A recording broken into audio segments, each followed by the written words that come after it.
Tutvustan teile eetika käsiraamatu peatüki digitehnoloogia ja sotsiaalmeedia eetiline kasutamine. Digitehnoloogiliste lahenduste kasutamisel sotsiaaltöös on nii positiivseid kui ka negatiivseid külgi.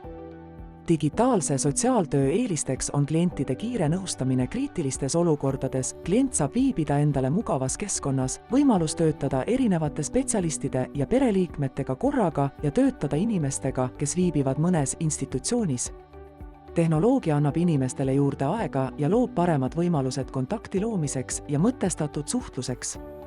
Palju on viidatud ka sellele, et vananevas ühiskonnas on tehnoloogiate kasutusele võtmine ülioluline, et säästa tööjõudu.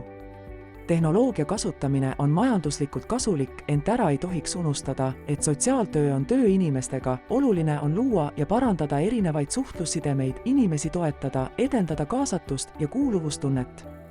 Covidi pandeemia tõi tehnoloogia kasutusele võtmise sotsiaaltöös eriti teravalt päevakorda. Nimelt hakati kasutama erinevaid suhtlusplatvorme, mis andis võimaluse teha nõustamistööd distantsilt.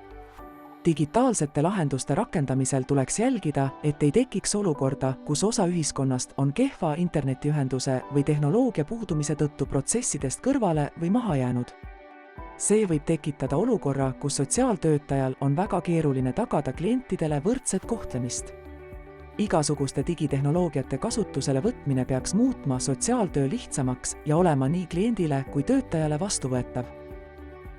Täna on murekohaks ka see, et sotsiaaltöötajatel puudub ühtne ja konkreetne raamistik, kuidas tehnoloogiat kasutada nii, et keegi ei saaks kahjustada, andmed oleksid kaitstud ja konfidentsiaalsus tagatud. Mõningal määral tõi leevendust 2022 aastal valminud sotsiaalalatöötajate eetikakoodeks, ent sotsiaaltöötajad vajavad selles osas jätkuvalt toetust ja juhendamist. Lahendusi aitab leida sotsiaaltöö eetika käsiraamatu andmekaitse peatükk.